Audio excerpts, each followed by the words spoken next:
debate over the weekend hill. The economy is expected to expand 2.5% this year. Boosting Korea's ties with its global partners on the sidelines of the status UN summit. A massive drone attack on Ukraine overnight on Monday and Tuesday.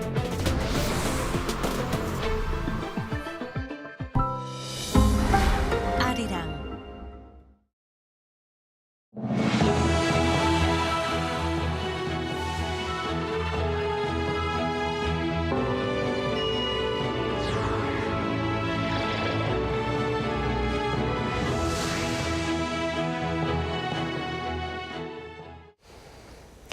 Good evening and welcome to Arirang TV's special coverage of South Korea's 9th nationwide local elections. I'm Kim Mo-gyan. With voting now complete, attention is turning to the first exit poll results, which offer an early glimpse into voter sentiment and the direction of key races across the country. For a closer look at what the numbers reveal, we turn to our Kim Bo-gyang. Bo-gyang. Mo-gyan, I'm here at Arirang's extended reality XR studio. Let's take a closer look at the voter turnout first. Starting with how many people have voted by 6 p.m. Data from the National Election Commission shows that an estimated 61% of the country's eligible voters, that is, those born on or before June 4, 2008, have voted in the election. That means 27,222,808 people out of the 44,649,908 eligible voters have cast their ballots. In each of the past 5 elections, voter turnout has exceeded the 50% mark. The highest turnout over the past 2 decades was recorded in 2018 during the 7th local elections, when more than 60% of eligible voters cast their ballots. The most recent election saw the lowest turnout, finishing just above 50%. This year, the voter turnout surpassed 60% for the first time in 8 years, showing how enthusiastic voters were. Now, looking at the regional voter turnout. Out of the country's 16 provinces and cities, Jeollanam-do province showed the highest voter turnout with 65.7%. But if you combine Gwangju City, as they are set to launch the integrated Gwangju-Jeonnam Special Metropolitan City, the rate stands at 60.8%. The next in line with the highest voter turnout is Gangwon-do province with 64.5%, followed by Gyeongsang-Namdo province with 64.4%. The lowest voter turnout was recorded in Incheon City with 50.1%. Although vote counting is currently underway, the process is still in its early stages. So let's revisit the exit poll results once again. According to the exit polls by public broadcaster KBS, the poll results show that the Democratic Party of Korea was projected to win 14 key races for mayors and provincial governors against the People Power Party's 2. 4 regions are reportedly in tight race, but currently the Democratic Party of Korea is leading. Let's specifically take a look at the exit polls for key battleground areas. First of all, for Seoul City Mayor, the Democratic Party of Korea's Chung Won-ho is going up against the People Power Party's Oh Se-hoon, with Chung Won-ho in the lead with 51.4%. Then we have Daegu City, where the Democratic Party of Korea's Kim Bu-gyam is in competition with the People Power Party's Chu Kyung-ho. Currently, the exit poll says Chu Kyung-ho is in the lead with 49.9%, but the race is very tight. Turning to the race in Busan City, the Democratic Party of Korea's Jeon Jae-soo is going up against the People Power Party's Park Hyung-jun for mayor. And Jeon Jae-soo is ahead of Park Hyung-jun with 50.2%. Moving on to Gyeonggi-do province, the nation's most populous province, the Democratic Party of Korea's Choo Mi-ae is going up against the People Power Party's Yang Hyang-ja for governor. And Choo Mi-ae is poised for a clear victory for now. For Incheon mayor, the Democratic Party of Korea's Park Chan-dae is going up against the People Power Party's Yoo Jung-bok. And Park Chan-dae has the upper hand. When it comes to the Ulsan City Mayor position, the Democratic Party of Korea's Kim Sang-uk is going up against the People Power Party's Kim Do-kyum, and Kim Sang-uk is in the lead. Turning to Sejong, the Democratic Party of Korea's Cho Sang-woo is going up against the People Power Party's Choi Min-ho for mayor. And Cho Sang-woo holds the big advantage at the moment with 64.3%. Moving on to the Daejeon mayoral race, the Democratic Party of Korea's Heo Tae-jung is facing off against the People Power Party's Lee Jang-woo. And according to the exit poll, Heo Tae-jung currently holds the edge. Turning to the Jeonnam Gwangju City governor race, the Democratic Party of Korea's Min Young-bae is competing against the People Power Party's Lee Jung-hyun. And Min Young-bae appears to be leading quite significantly. In the race for Jeollabuk-do governor, Democratic Party of Korea's Lee Won-taek is up against independent candidate Kim Kwan-young, maintaining a lead with 48.5%. In Gangwon-do province, the Democratic Party of Korea's Woo Sang-woo is facing off against the People Power Party's Kim Jin-tae, and Woo Sang-woo is projected to come out on top based on the exit poll with 51.3%. In the Gyeongsang-Buk-do province race, the Democratic Party of Korea's Oh Jun-gi is running against the People Power Party's Lee Cheol-woo, and Lee Cheol-woo has the significant lead. Turning to Gyeongsang-Namdo province, the Democratic Party of Korea's Kim Kyung-soo is competing against the People Power Party's Park Kwan-soo, with Kim Kyung-soo enjoying an advantage at this stage. In the race for Chungcheon-Buk-do governor, the Democratic Party of Korea's Shin Yong-han is taking on the People Power Party's Kim Young-hwan, and Shin Yong-han has established an early lead. Turning to Chungcheon-Namdo province, the Democratic Party of Korea's Park Soo-hyun is facing off against the People Power Party's Kim Tae-hum for governor, with Park Soo-hyun emerging as a frontrunner with 52.1%. Finally, on Jeju Island, the Democratic Party of Korea's Lee Sung-gun is competing against the People Power Party's Moon Sung-yu for governor, and Lee Sung-gun appears to be leading based on the exit poll.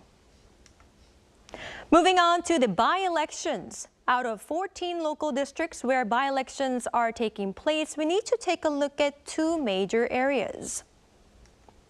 First, in Pyeongtaek B, the Democratic Party of Korea's Kim Yong-nan is competing against the People Power Party's Yoo Hee-dong and Rebuilding Korea Party's Jo-guk. Jo-guk is currently leading according to the exit poll, but it is indeed a tight race. Finally, in the Busan-Buk A by-election, the Democratic Party of Korea's Ha Jung-woo is running against the People Power Party's Bang Min-sik and independent candidate Han Dong-un, with Ha Jung-woo out in front according to the exit poll, but in a tight race against Han Dong-un.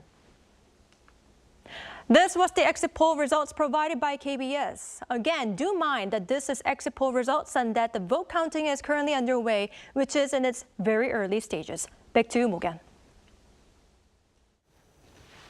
Thank you, Bo-kyung. Those early numbers are certainly giving us plenty to watch as the night unfolds. Now, nearly 3 hours have passed since polls closed, and vote counting is continuing across the country as election officials work through millions of ballots. Our reporter Cho Young-eun joins us from a counting station in Seoul. Young-eun, tell us, where are you exactly, and what are you seeing there at this hour?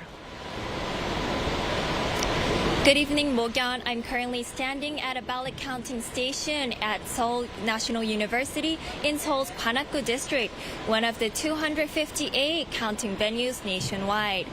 Ballot counting here has been in full swing since 7:10. It's busy as it's all over the country, with more than 117,000 ballot counting personnel mobilized nationwide. In the center, frequent announcements are made to ensure the process runs smoothly and fairly, with counting staff carrying out their duties under instructions. Counting began as ballot boxes arrived under police escort and the presence of election observers, and as officials first inspected the ballot boxes for any signs of irregularities. During the process, officials are expected to manually inspect each ballot one by one, making sure votes are correctly counted and invalid ballots are properly identified before going through final verification process. Right, Young-eun. So with that being said, then when are we likely to get a clearer sense of how these races are shaping up? Well, the overall picture is expected to get closer in the coming hours, with more ballots continuing to be processed throughout the evening. As of 8:30 p.m., the ballot counting for Seoul mayor stands at 0.01%, while the counting rate for Incheon governor is at around 0.40%, and Busan governor at 0.93%. In regions where the gap between candidates is relatively wide, early projections of winners could begin emerging even before midnight. However, in closely contested battleground regions, clear results may not emerge until early tomorrow morning. With the additional manual verification process first introduced during the parliamentary elections 2 years ago, now also being applied to local elections, ballot counting is expected to take longer than it did 4 years ago. That's all I have for now. Back to you, Bo-Gyan. Thank you, Young-in. We'll continue to keep an eye on the count as more ballots are being processed. And now let's head to the headquarters of the two major parties for a closer look at the mood among party officials. Our political correspondents, Moon Hae-ryun and An Sung-jin, joins us live from their respective party headquarters. Hae-ryun, let's begin with you at the ruling Democratic Party headquarters. How are party officials reacting to the results so far?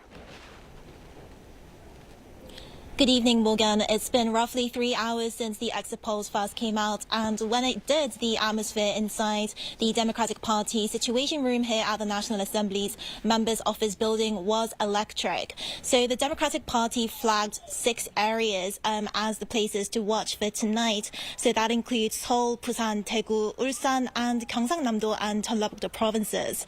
So when the exit poll suggested the party was on course to take the majority of those battlegrounds, the relief in this room was palpable.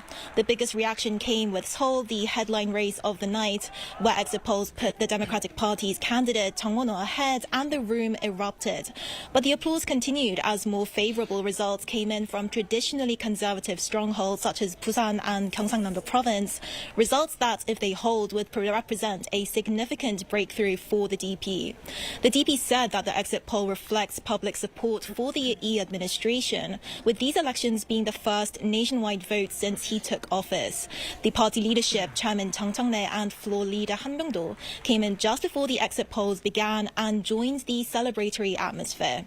But it's still early, and party officials here stress that they'll be watching the counts closely as results come in through the night. And that's all I have for now, so back to you, Morgan.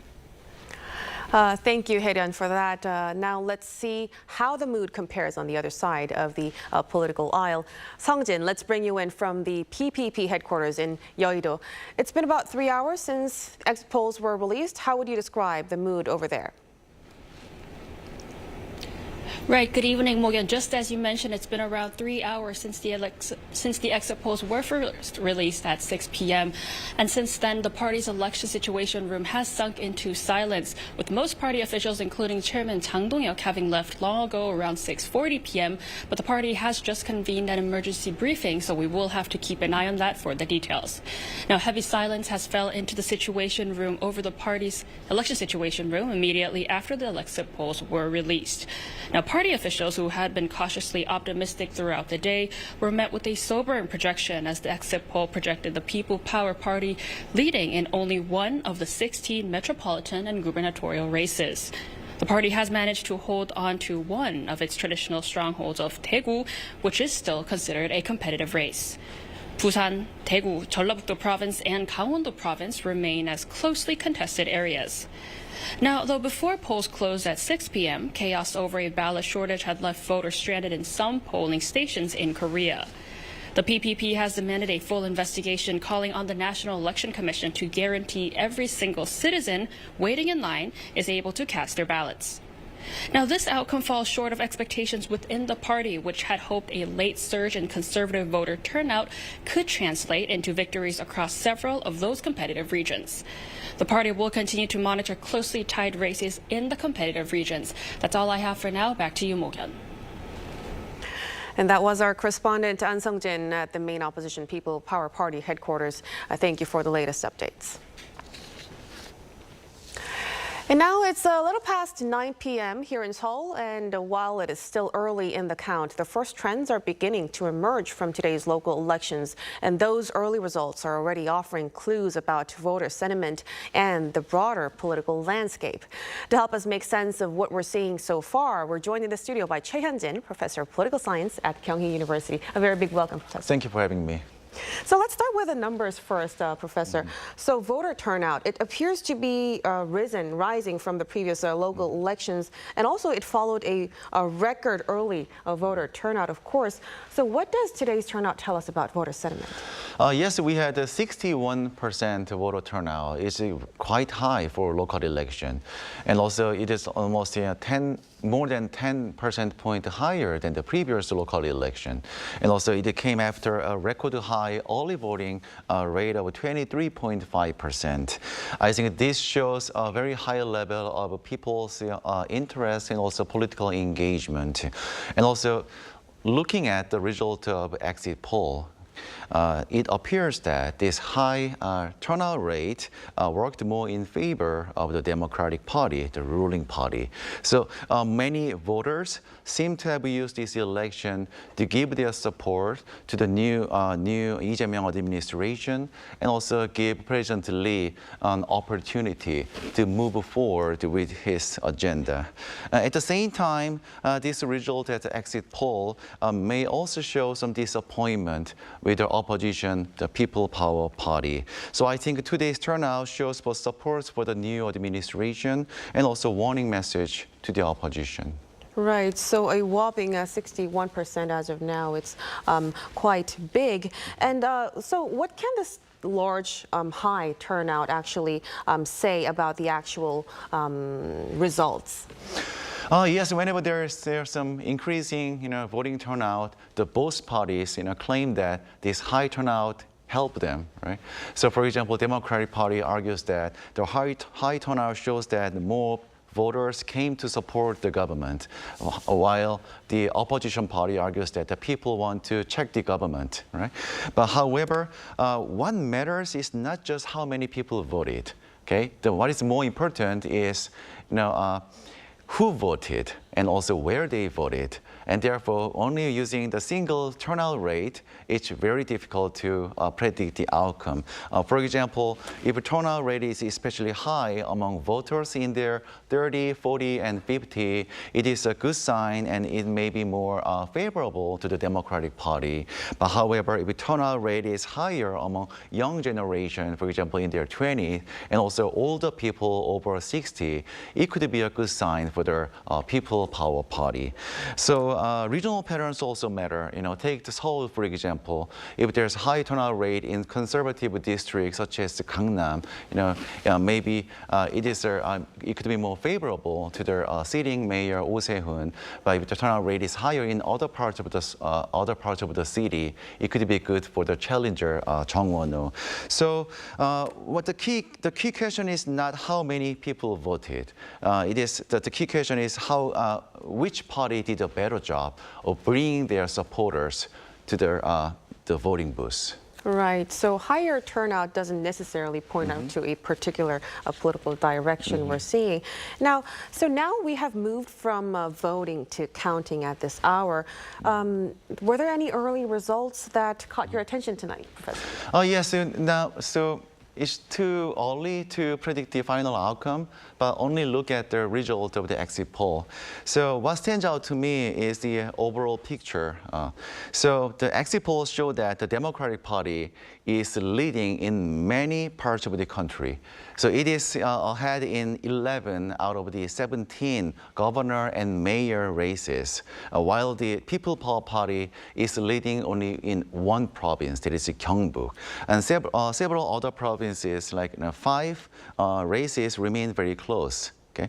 What I find especially interesting is that the Democratic Party is not only doing well in its traditional strongholds such as Jeolla province, but it is also doing very well, leading or competing strongly in places such as Seoul, Busan, Ulsan, and Gangwon. So because Busan, Ulsan, and Gangwon are typically considered as a so-called swing province in South Korean politics, but this Democratic Party is now leading or competing strongly in those areas as well. So another result that caught my attention is Daegu. So Daegu is one of the strongest conservative strongholds in South Korean politics. In my memory, I never saw the conservative candidate lost in Daegu in the past. But the exit poll shows that the race is very close. Okay, it's too close to call between Chu Kyung-ho and Kim Bu-kyum right now. So this is a big change. So if these exit poll results are confirmed based on this assumption, so tonight may be remembered as more than just a victory for one party. I think it may suggest that some traditional regional voting patterns are becoming weaker than in the past. Right, so it could be a sign of a lot of changes from traditional, Yes. what we've been seeing in the past. So like you've said, you've mentioned some regional changes. Could you elaborate for us a little bit more? Are there any races or regions that could end up having outsized political significance once the votes are all counted? Yes, I would point three places. Of course, the first one is Seoul. So Seoul is the capital city, and also Seoul is always considered the most important political battleground between the two rival political parties. And also it has the second largest number of voters next to Gyeonggi province. And the result in Seoul is often seen as the outcome of the national mood. Okay, and also if the Democratic Party, wins Seoul, many people will see this result as a strong signal of support for the new administration. And also in the past, generally, the winner of the Seoul mayor election tend to be considered as a strong candidate for the next presidential election as well. And also secondly, Daegu, as I said earlier, for a long time, Daegu has been one of the strongest conservative region in South Korea. But the exit poll now shows that there is a very close race in Daegu. If voting patterns begin to change, even in Daegu for the first time, that could be one of the most important political stories of tonight, I think. And third, Busan. Busan is the second largest city in South Korea and has long been considered as also some conservative city in South Korean politics. But the race there is also very close. So although it's hard to predict the final outcome, but even this competition, the close race in the city of Busan is another sign that the regional political patterns may be changing in South Korea. So I would watch Seoul, Daegu, and Busan very carefully. And the result in those three places may tell us more about the future direction of South Korean politics than other areas. Right, so the results in those three areas would ultimately help shape the narrative of tonight. Now, many people have been saying this is the first nationwide election since the Lee administration took office. To what extent do you think this could be seen as an assessment of this first year of the Lee administration? Yes, I think many voters in South Korea saw this local election not just as a local election.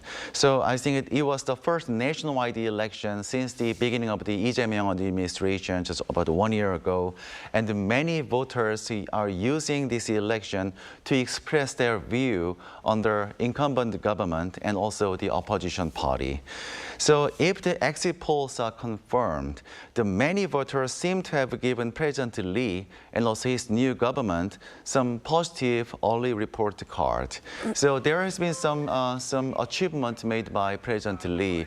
For example, the recent surge in Korean stock market. Recently, we witnessed a record high number of so-called Kospi index, and also there has been some successful stories of South Korean semiconductor industry, and also there has been some tough negotiation with the Donald Trump administration to make a trade deal. So based on this exit poll result, it seems to me that some voters give some positive evaluation of this achievement made by this new administration. But there may be another message as well. So it seems to me that many voters appear unhappy with the opposition party. There's Conservative People Power Party. So in general, tonight's result may be seen not only as a support for the President Lee Jae-myung, but also as a warning sign to the Conservative Party. So this election is not only about the future of President Lee, may also about the future of conservatism in South Korea.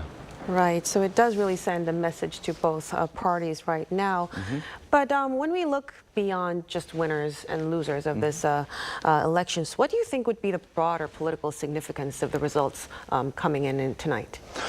Yes, I think today's result, although it's hard to predict final outcome, but the exit poll result suggests that there's important implication about the current balance of power in South Korean politics.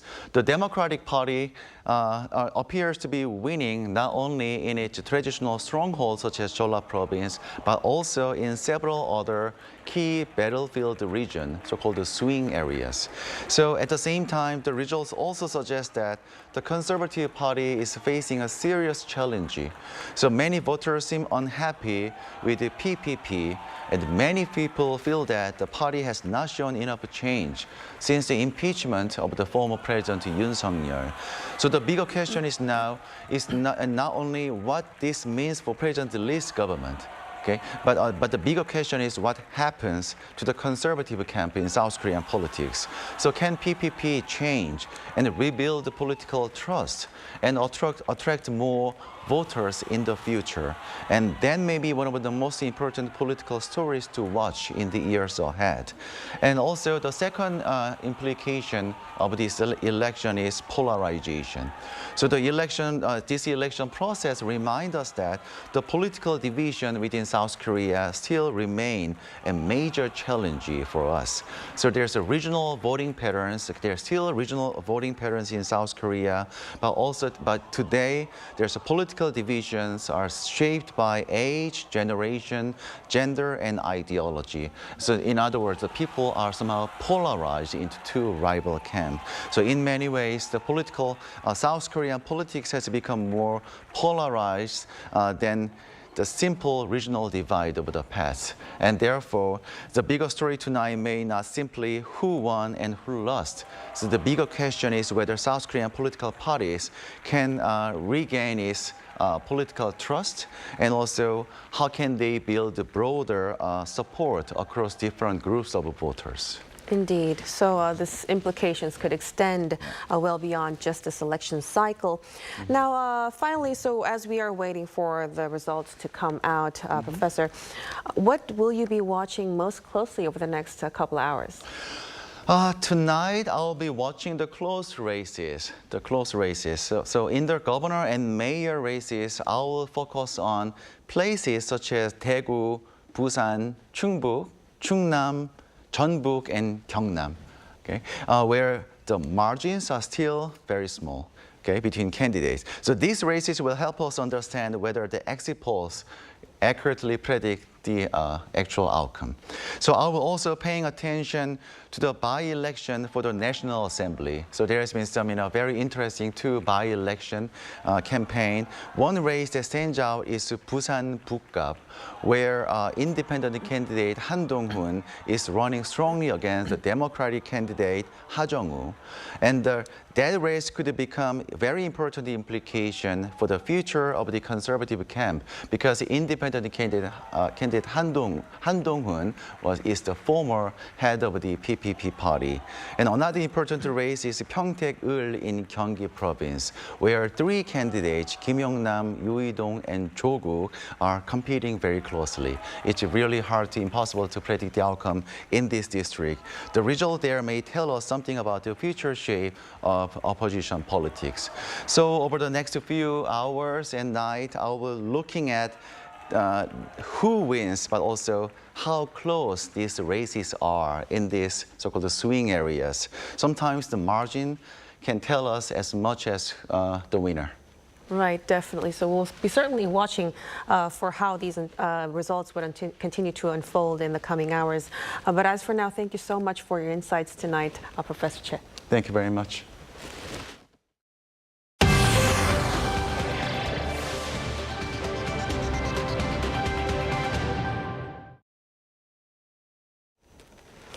In other news, the OECD has significantly upgraded Korea's growth outlook, citing strong semiconductor demand.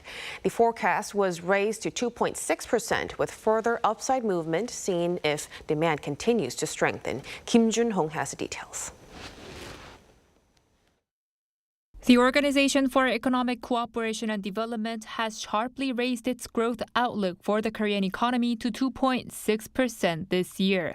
In a report released Wednesday, the organization raised the growth forecast for this year by 0.9 percentage points from March, marking the largest upward revision among G20 economies after previously lowering its outlook amid the Middle East conflict. Growth for next year, however, was projected at 1.9%, down 0.2 percentage points from the previous forecast. Semiconductors were pointed to as key drivers behind Korea's stronger outlook. The OECD said growth could exceed projections if demand for advanced chips strengthens further.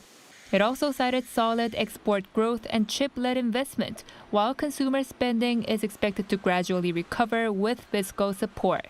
Yet supply disruptions tied to the Middle East conflict, labor disputes, and export restrictions were pointed out as downside risks.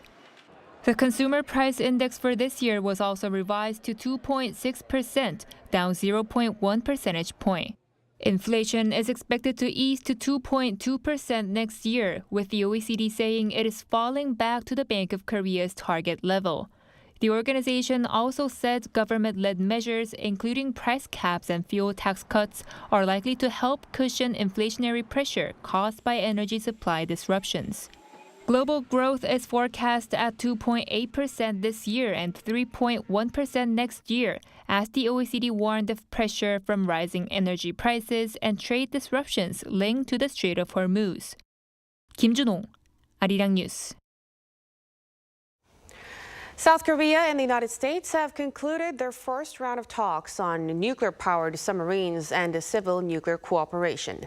The latest consultations are expected to continue as soon as next month. Oh Soo-young reports. Korea and the United States are moving to the next stage of talks on nuclear-powered submarines and civil nuclear cooperation, with a second round expected as early as next month, a clear sign of efforts to modernize the alliance. According to the Foreign Ministry on Wednesday, the two sides wrapped up their first working-level consultations in Seoul, aimed at implementing the security pillar of their joint fact sheet, based on key agreements between Presidents Lee Jae-myung and Donald Trump last year. The ministry said both sides agreed to pursue tangible outcomes as quickly as possible, establish a mechanism to review progress throughout the year, and accelerate future consultations. During the 2 days of talks in Seoul, Korea's push to develop nuclear-powered submarines was among the key issues discussed. Sessions on Tuesday focused on cooperation related to securing nuclear fuel for the submarines, while the second day centered on Seoul's long-standing interest in obtaining greater authority over uranium enrichment and spent fuel reprocessing for civilian nuclear purposes. An official said the talks allowed Seoul to explain its goals in greater detail, while also underscoring both sides' commitment to implementing their leaders' agreement and advancing efforts to modernize and expand the alliance. The official added that Korea hopes to hold a second round of talks as early as next month, possibly in Washington, D.C., where Seoul expects the U.S. to respond in greater detail to its proposals on enrichment and pyroprocessing. During the first round, Washington is said to have raised a series of questions about Korea's plans as the two sides explore possible revisions to their nuclear cooperation agreement. Under the existing accord, Korea may enrich uranium below 20% only with mutual written consent, a framework Seoul has long argued limits its flexibility. The first round of talks was launched this week by First Vice Foreign Minister Park Yoon-joo and U.S. Undersecretary of State for Political Affairs Alison Hooker. Foreign Minister Cho Hyun also met Hooker on Wednesday morning and later visited the consultation venue.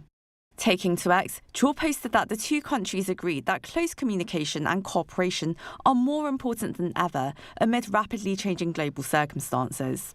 He said both governments would work faithfully and promptly implement the commitments reached by their presidents last fall and further upgrade the alliance. Oh Soo-young, Arirang News. Elsewhere, Iranian drone and missile attacks have caused Kuwait International Airport to shut down operations on Wednesday. The drone attack came after Iran and the United States traded missile strikes late Tuesday.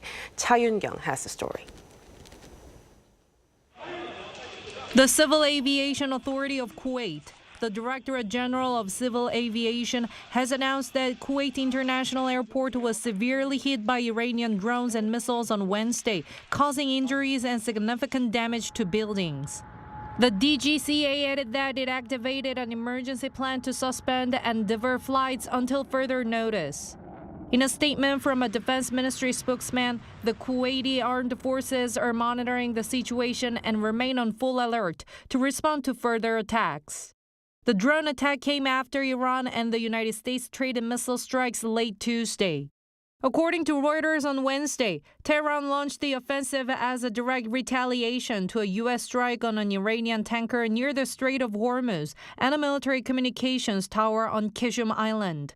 Iran's Islamic Revolutionary Guard Corps claims to have hit the U.S. Navy's 5th Fleet headquarters in Bahrain using a barrage of missiles and drones. U.S. Central Command, however, has firmly rejected these assertions. In a public statement, CENTCOM said that all recent Iranian attacks directed at American forces failed, and that incoming projectiles were either intercepted or fell short of their targets. Talks for a ceasefire in the Iran war and the loosening of Iran's chokehold on the Strait of Hormuz have become increasingly conjoined with the conflict in Lebanon. Meanwhile, negotiations between the United States and Iran are apparently ongoing.